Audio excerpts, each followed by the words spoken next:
Welcome back to Deadball TV, guys. I wanted to make a quick video with my predictions for the AFC U20 Asian Cup quarterfinals. I'm going to be doing more of a full comprehensive tournament review when it's done, so of course hit subscribe for that and all the other Asian footy content here on Deadball TV. The best place on YouTube for AFC content. Drop a like on the video, and please let me know y'all's predictions down below in the comments because these games are insane. Let me just tell you guys what the quarterfinals are going to be.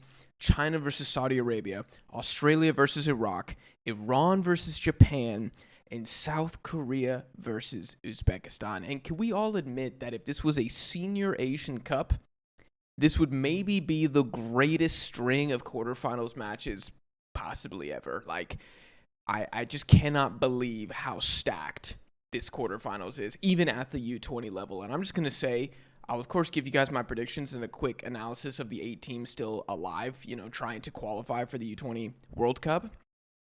I think these are going to be really, really even games, and I think every single one is a banger, and I cannot wait to watch them all. Let's start with China versus Saudi Arabia. Now, China, very good defensive team from what I've seen so far. I've been very impressed, especially with their central midfielders like Seshi Chen. They don't really have a true cam or some guy who's extremely creative in the middle of the pitch, but that kind of mirrors a similar issue with the Chinese senior team as well. And how they like to play, from what I've seen, is very direct, pretty quick build-up. This is not a team that, if they had their choice, they would have the ball. Now, I think we saw them have more possession than they would usually have against Australia because they were chasing the game and they were trying to win the group, ultimately not being able to do so. And I do not expect them to try to possess the ball against Saudi Arabia. And of course, we cannot discount the fact that this game is going to be hosted in China, and I think their home field support has been very impressive so far, and I do think that will be a factor.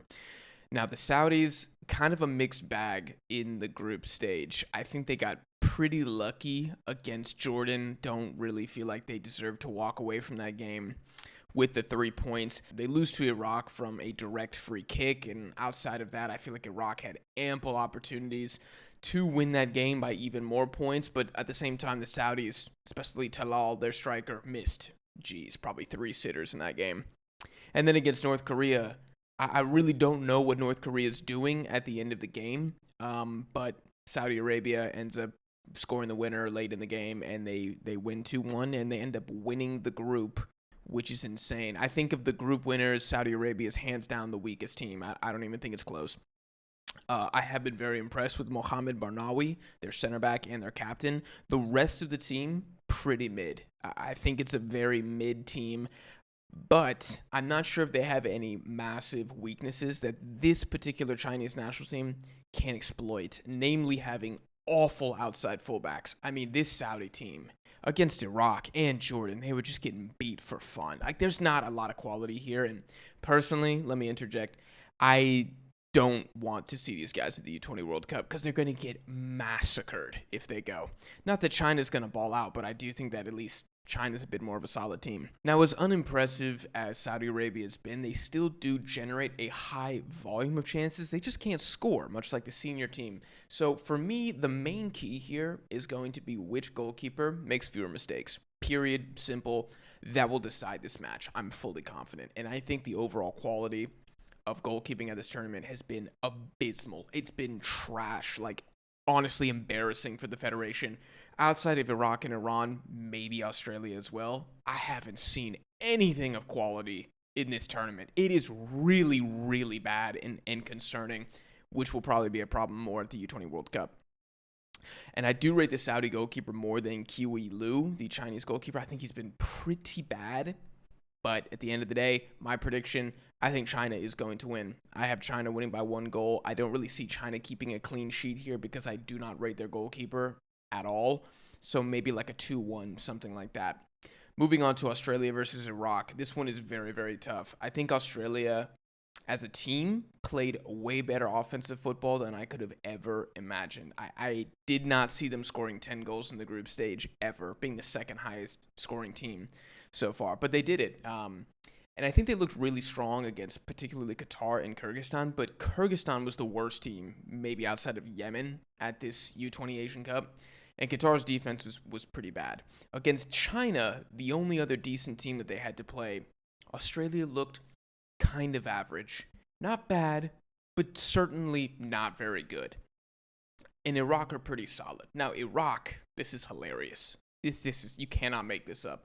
They have become full carbon copies of their senior team, being like 1-0 merchants, and that's how they've advanced. 2 goals scored in the group stage, and only 1 goal allowed. I mean, different day, same Iraq, I guess. Now, this will be an extremely difficult game for both teams to break each other down. Australia, I think, has the better offense, but I think Iraq has the better defense, and they have a better goalkeeper, in my opinion. I genuinely, this one is so difficult for me to predict. I am going to say Australia take it because I think at the end of the day, they're going to get one really good chance that's going to sink Iraq. I think Iraq against North Korea, I was not impressed. Against Saudi Arabia, they should have won by a lot more goals. They were pretty wasteful. And then in the Jordan game, I mean, they kind of like survived. It wasn't a bad performance from Iraq. It wasn't a good performance from Jordan either. It was kind of a wash for both sides.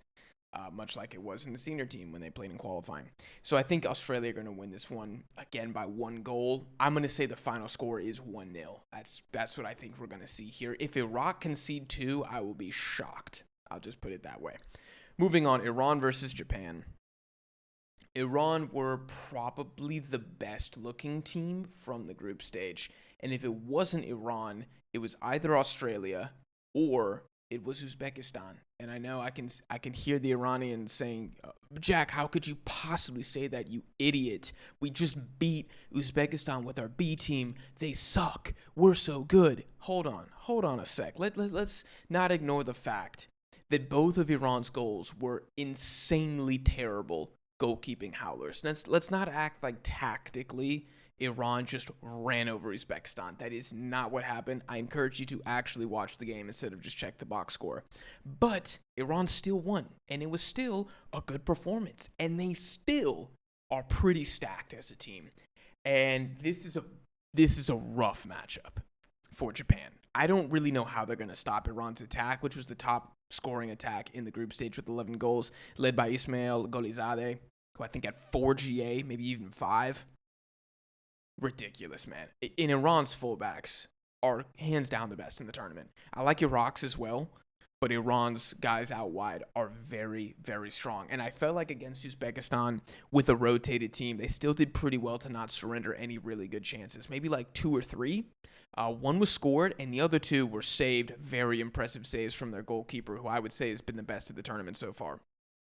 Maybe Wissam with Iraq. Also, very similar in the strengths of those two teams. Just Iran is a much better offense than what Iraq is bringing to this tournament. Now, on the flip side, I think Japan are kind of limping into this quarterfinals, and they have not been good.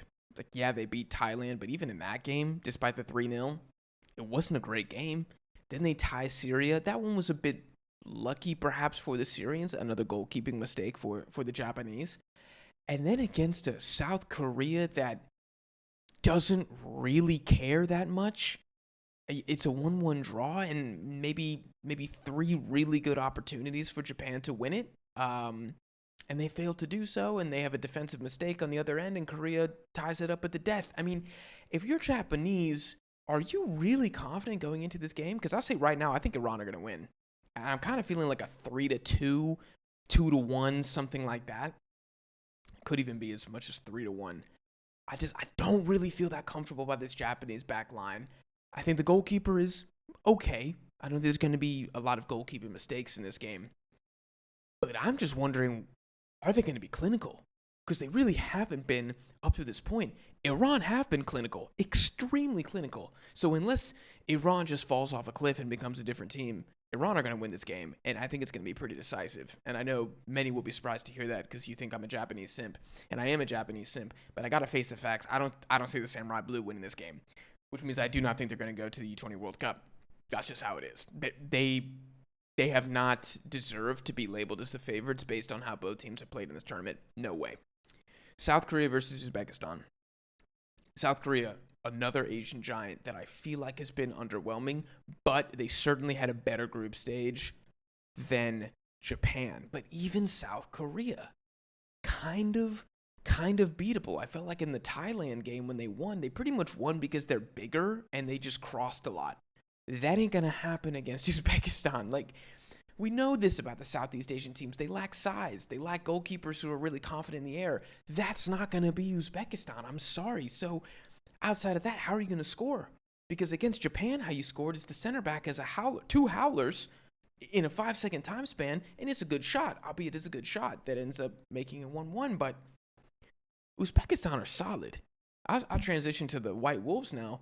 They're pretty much the senior national team. Very slow, pragmatic. You could say boring because it is boring at times, but they're not going to have 5 chances conceded to the other team that are really good. They might give you 1, maybe 2 in the match. Is Korea going to capitalize on that? I have loved Korea's wide play. Their wingers, I think, have been great this tournament. Their outside midfielders, that looks strong. What's going to happen in the middle of the pitch? Because I've been very impressed by Uzbekistan's CDM, number 6, and I feel like Yurinbayev is going to have a game in the middle, and I don't really know how the Koreans are going to stop him. Now, I don't think Uzbekistan's going to run over Korea. I'm not expecting that. But I am kind of feeling a 1-0 here. I think Uzbekistan's going to control the game as they typically do, not really do anything that flashy, not really concede much. They might even give Korea the ball. I wouldn't be surprised by that.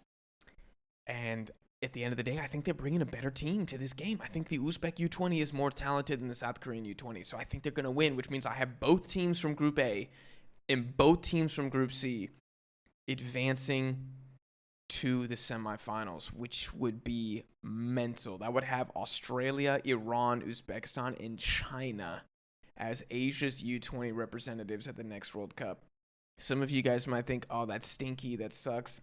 I don't know, man. All those teams are pretty good. But those are my predictions. I cannot wait for these games. I think they're going to be happening at 5 a.m.